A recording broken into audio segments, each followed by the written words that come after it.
Hello friends, welcome to our channel. சிறடி காசி serial promo இன்றைக்கி என்னென்னு பார்ப்போம். ஒரு வழியாக இங்கே வந்து விடிஞ்சிருச்சு. விடிஞ்சதுக்கப்புறம் வந்து எல்லாருமே வீட்டில் தூங்கி எந்திரிச்சிடுறாங்க. அப்போ வந்து விஜயா பார்த்திங்க அப்படின்னா அடுப்படியில் காஃபி போட்டுட்ருக்காங்க. மீனா வர்றாங்க. ஐயோ அத்தை, நீங்கள் எதுக்கு இதெல்லாம் செய்கிறீங்க? என்கிட்ட சொன்னால் நானே செஞ்சுருப்பேல. போதும், நீ ஒன்றும் செய்ய வேண்டாம். எதுக்கு உன்னை வேலை வாங்குறேன்னு சொல்லி ஏன் அத்தை வந்து ஒன்றை வைக்கிறதுக்கா? இங்கே இருக்கிற வரைக்கும் தான் உனக்கு ராஜ்யம், சரியா? நீ இன்னும் 2 நாள் தான், நீ ஆடிக்கோ. எங்கள் அத்தை என்னை திட்டுறதை பார்த்து நீ ரொம்ப உள்ளுக்குள்ளே சந்தோஷப்பட்டு நல்ல பக்கன்னு சிரிக்கிறீல அப்படின்னு விஜயா திட்டுறாங்க. நான் எதுக்கத்தான் உங்களை பார்த்து சிரிக்க போகிறேன்? கொடுங்க, நான் செய்கிறேன், நீங்கள் என்கிட்ட கொடுங்க அப்படின்னு சொல்லி மீனா கேட்குறாங்க விஜயா கிட்டக்க. அதெல்லாம் ஒன்றும் தேவையில்லை, நானே பார்த்துக்கிறேன். நீ அடுத்து வா, அங்கே வா, என் வீட்டுக்கு வா, என் வீட்டுக்கு வந்ததுக்கப்புறம் இருக்குது உனக்கு அப்படின்னு சொல்லிட்டு அவங்க போயிடுறாங்க. ஆனால் அண்ணாமலை வெளியில் உட்காந்துருக்காரு. காஃபியா? எனக்கா கொடு, நானே கேட்கணும்னு நினச்சேன்னு சொல்லி கையெல்லாம் நீட்டாரு. இது ஒன்றும் உங்களுக்குள்ள இந்த காஃபி, நம்ம சமந்திக்குன்னு சொல்லி அன்னார் போய் மலேசியா மாமா கதை வந்து தட்டுறாரு. சமந்தி அப்படின்னு சொல்லி விஜயா தட்டுறாங்க. அவர் வெளியே இருந்துட்டு ஹான்னு சொல்லி கொட்டாய விட்றாரு. என்ன சமந்தி, நல்லா தூங்கிட்டீங்கன்னு? நல்லா தூக்கம் இருந்துச்சு, இருந்தாங்க காஃபி அப்படிங்கிறாங்க. முத்து இதை பார்த்துட்டு, பாத்தியாப்பா, இத்தனை வருஷமாக இருக்க நீ கூட, இன்றைக்கி ஒரு நாள் உனக்கு காலையில் வந்து காஃபி எடுத்து கொடுத்துருக்காங்களா? இப்போ பாரு, இன்றைக்கி வந்து மலேசியா மாமாவுக்கு காலையிலே காஃபி அப்படிங்கிற. ஏன் இதுக்கு முன்னாடி உங்கள் அப்பாவுக்கு நான் காஃபி போட்டு கொடுத்ததே இல்லையா அப்படிங்கிறாங்க. விட்றா அதெல்லாம் கிடக்கட்டும்டா அப்படின்னு சொல்லி அண்ணாமலை சொல்கிறாங்க. அதனால் அவர் வந்து வெளியில் வந்துடுறாரு. இன்றைக்கி என்ன சமையல் அப்படின்னு சொல்லி மலேசியா மாமா கேட்குறாரு. அதெல்லாம் சொல்லியிருக்கு, நேற்றெல்லாம் நான்வெஜ் போடாமல் உங்களுக்கு வெஜ்ஜாக போட்டுட்டுமா, இன்றைக்கி கண்டிப்பாக நான்வெஜ் தான் அப்படிங்கிறாங்க. அப்படியா அப்படிங்கிறாங்க. அதுக்கடுத்து பாட்டி கேட்குறாங்க. ஆடு ஒன்று வெட்ட சொல்லியிருக்கேன், வெட்டியிருப்பாங்க அப்படிங்கிறது. ஐயோ, ஆடு வெட்ட சொல்லியிருக்கீங்களா? என்ன சொல்லியிருக்கக்கூடாது, என்கிட்ட கூப்பிட்ருக்கக்கூடாது அப்படிங்கிறாங்க.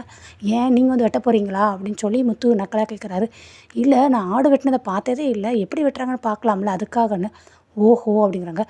நான் ஆடில் வந்து அந்த ஈரல், அந்த ரத்தம், அந்த தலைக்கறி முக்கியமா அப்படின்னு சொல்லி விஜயாட்ட வந்து மலேசியா மாமா கேட்குறாரு.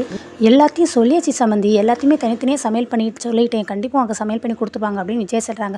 ஓ அப்படியா, சரி அப்படிங்கிறாங்க. அடுத்து பக்கத்தில் வந்து அவர் முத்துவும் அவன் ஃப்ரெண்டும் பேசிகிட்டு இருக்காங்க. இவர் எப்போ பார்த்தாலும் மட்டன்லேயே குறியாக இருக்காருடா, இவர் என்னமோ மட்டன் கடை வச்சுருக்கிற மாதிரியே டவுட்டாக இருக்குது எனக்கு அப்படின்னு முத்து அவன் ஃப்ரெண்டுகிட்ட பேசிகிட்டு இருக்காரு. ரோஹிணி அன்னாரும் வெளில அவங்க ரூம்லேருந்து வராங்க. ஃபோன் பேசிகிட்டே வர மாதிரி நடிக்கிறாங்க. ஆண்டி எப்படி இருக்கீங்க, நல்லா இருக்கீங்களா? அப்படியே ஆண்டி, ஐயோ மாமாவே என்னை பார்த்து ரொம்ப நாள் கழிச்சு வர்றாரு. அப்படியா, இன்றைக்கே கண்டிப்பாக அனுப்பணும் ஆண்டி, இன்னும் ஒரு 2 நாள் கழிச்சு அனுப்புகிறேன் ஆண்டி அப்படி இப்படின்னு பேசுகிறாங்க. என்னம்மா ஆச்சு அப்படின்னு சொல்லி மலேசியா மாமா கேட்குறாரு. இவங்க ஒரு நிமிஷம் அப்படின்னு சொல்லி ஆண்டின்னு சொல்லி பேசி முடிச்சு வச்சிடுறாங்க. விஜயாவும் என்னம்மா என்னாச்சு, யார் ஆண்டி அப்படின்னு கேட்குறாங்க. ஆனாலும் வந்து மலேசியா மாமாட்ட சொல்கிறாரு, அங்கிள் ஆண்டிக்கு உடம்பு சரியில்லை அப்படின்னு. ஆண்டிக்கு உடம்பு சரியில்லையா? என்னங்க ஆண்டி, உங்களுக்கு என்னாச்சு அப்படின்னு விஜயை பார்த்து கேட்குறாங்க. நானும் நல்லா தான் சம்மந்தி இருக்கேன் அப்படின்னு விஜயா சொல்கிறாங்க. ஐயோ அங்கிள், இது எங்கள் ஆண்டி இல்லை, நம்ம ஆண்டி, உங்கள் ஒய்ஃபு அப்படின்னு சொல்லி ரோஹிணி சொல்கிறாங்க. என் ஒய்ஃப்க்கு உடம்பு சரியில்லையா அப்படின்னு சொல்லி அப்படி யோசிக்கிறாரு. ஐயோ அங்கிள், நல்லா யோசித்து பாருங்கள், உங்களுக்கு ஒய்ஃப் இருக்கிறதே மறந்துட்டிங்களா அப்படின்னு சொல்லி ரோஹிணி கேட்குறாங்க. ஆமாம், நேற்று நைட்டு கூட நம்ம பேசணுமே அப்படிங்கிறாங்க. என்னது, நேற்று நைட்டு பேசுனீங்களானே? ஆமாம், என் ஒய்ஃபை கூட்டிகிட்டு வந்தால் நல்லாயிருக்கும்னு சொல்லி நேற்று நாங்கள் பேசிகிட்டு இருந்தோன்னே. அவளுக்கு என்னாச்சு, உடம்பு சரியில்லையான்னு? அவங்களுக்கு வந்து ஃபீவர் வந்து ஹாஸ்பிட்டல் அட்மிட் பண்ணியிருக்காங்களாம், துணைக்கு யாருமே இல்லையா, அவங்களை வர சொன்னாங்க உடனேன்னு. ஐயோ அப்படியா, நான் வேறு இன்றைக்கி நிறைய சாப்பிட்றதுக்கு அது வேணும் இது வேணும் சொல்லியிருக்கேனே, இன்றைக்கி ஒரு நாள் நின்றுலாம் சாப்பிட்டுட்டு நானே கூட நான் போகிறேனேமான்னு. அங்கிள், அங்கே ஆண்டி தனியாக இருக்காங்க, அதனால் நீங்கள் கிளம்புங்க அப்படின்னு சொல்லி இவங்களை பயங்கரமாக அதுங்கிறாங்க. உடனே எல்லோரும் மைண்ட் வாஷ் பண்ணுறாங்க. விஜயா வந்துட்டு, சம்மந்தி நீங்கள் ரொம்ப நாள் கழிச்சு வந்திருக்கீங்க, உங்களை நல்லா கவனிச்சு அனுப்பணும், நான் ரொம்ப ஆசைப்பட்டேன், நீங்கள் இருந்ததுனால இங்கே எல்லோரும் ரொம்ப சந்தோஷமாக இருந்தோம் அப்படிங்கிறாங்க. அண்ணாமலை, என்னது சந்தோஷமாவா அப்படிங்க. இல்லைங்க, நான் என்ன சொல்கிறேன்னா, எல்லோரும் ரொம்ப குடும்பமும் ஒத்துமையாக இருந்தோம், எல்லோரும் ரொம்ப ஒருத்தவங்களை மகிழ்ச்சியாக இருந்தோம்ல, அதை சொல்கிறேன் அப்படின்னு சொல்லி விஜயா சொல்கிறாங்க. அப்படிங்கிறாரு அண்ணாமலை. சரி, எல்லோரும் மேனேஜ் பண்ணி பார்க்குறாங்க. முத்து யோசிக்கிறார். ஐயோ இவன் கிளம்பிட்டானா இவன்ட்டு வந்து மேட்ரை வாங்க முடியாதே அப்படின்னு ஃப்ரெண்டுகிட்ட பேசுகிறாரு. ஆமாம், உங்களை நான் தனியாக கவனிக்க வேண்டியது வேறு இருக்குது, இருங்க அப்படிங்கிறாங்க. எல்லாரும் ஆசைப்படுறாங்களே பாப்பா, அதனால் நான் அப்படின்னு சொல்லி மலேசியா மாமா பேச வரவங்களையும் இவங்க காலை மிதிச்சிடறாங்க. ரோஹிணி ஆன்னு கத்துறாங்க. என்னாச்சு, என்ன வலிக்குது அப்படிங்கிறாங்க. அங்கிளுக்கு மனசு வலிக்குதான், அதான் சொல்கிறாருன்னு. ஆமாம் அப்படின்ட்டு ஒரு வழியாக பேக் பண்ணி அனுப்பிடுறாங்க. இப்போ கிளம்புனா தான் கொஞ்சமாக சான்ஸ் கிடைக்கும் அப்படிங்கிறீங்க. சான்ஸ் கிடைக்குமா அப்படிங்கிறாங்க. இல்லை, ஃப்ளைட்டுக்கு டிக்கெட் கிடைக்க சான்ஸ் இல்லை, கிடைக்கும் அப்படின்னு சொல்லி அவர் சொல்கிறாருன்னு சொல்லி இவங்க எப்படியாவது சமாளித்து ஏமாத்திடுறாங்க. ரோஹிணி, நான் ஃப்ளைட்டுக்கு டிக்கெட் ரெடி பண்ணுறேன், நீங்கள் கிளம்புங்க அப்படின்ட்டு ஒரு வழியாக பேக் பண்ணி எல்லோரும் பேக் பண்ணி அவரை பேக் எல்லாத்தையும் எடுத்து அவரை வந்து அனுப்பி விட்டுறாங்க. அடுத்து இங்கே ஊர்லேருந்து ஒரு 2-3 பேர் வராங்க. டே மாப்பிள மச்சான், எப்படி இருக்கா, வாடா, வெளியே போட்டியில் அரேஞ்ச் பண்ணியிருக்கோம் அப்படின்னு முத்துவை பார்த்து பேசுகிறாங்க. என்னடா போட்டி, என்னடா ஏதுடா அப்படிங்கும் பாட்டி சொல்கிறாங்க. ஆமாம், நம்ம ஊரில் வந்து போட்டி நடக்கும் பார்த்தியா, அது மாதிரி நம்ம குடும்பத்துக்குன்னு சொல்லி நம்ம வீட்டுக்கு வெளியிலே வந்து நான் விளையாட்டு போட்டி நடத்துறதுக்காக அரேஞ்ச் பண்ணியிருக்கேன் அப்படின்னு பாட்டி சொல்கிறாங்க.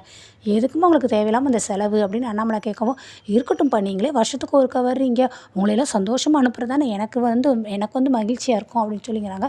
சரி போட்டியில் எல்லோரும் கலந்துக்கிடணும், யார் பெஸ்ட்டாக வின் பண்ணுறீங்களோ அவங்களுக்கு வந்து ஒரு ப்ரைஸ் நான் வச்சுருக்கேன் அப்படின்னு பாட்டி அனௌன்ஸ் பண்ணுறாங்க. அப்புறம் உடனே இவர் நம்ம ரவியை மனோஜை வந்து முத்து கலாய்க்கிறாரு.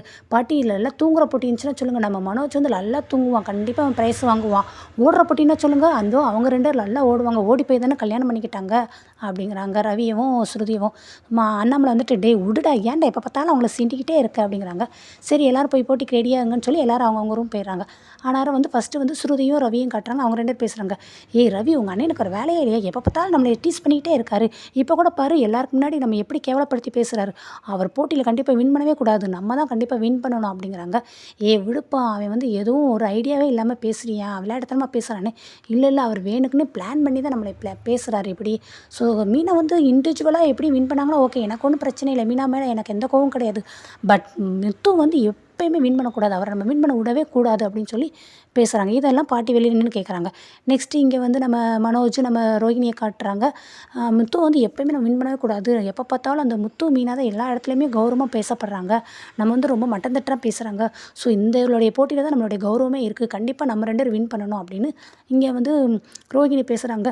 நான் எவ்வளோ காம்படிஷன் வின் பண்ணியிருக்கேன், எவ்வளோ கப்பு வாங்கியிருக்கேன், கண்டிப்பாக நான் வின் பண்ணுவேன் ரோகிணி அப்படின்னு மனோஜும் பேசுகிறாரு. ஸோ இதையும் பாட்டி கேட்குறாங்க.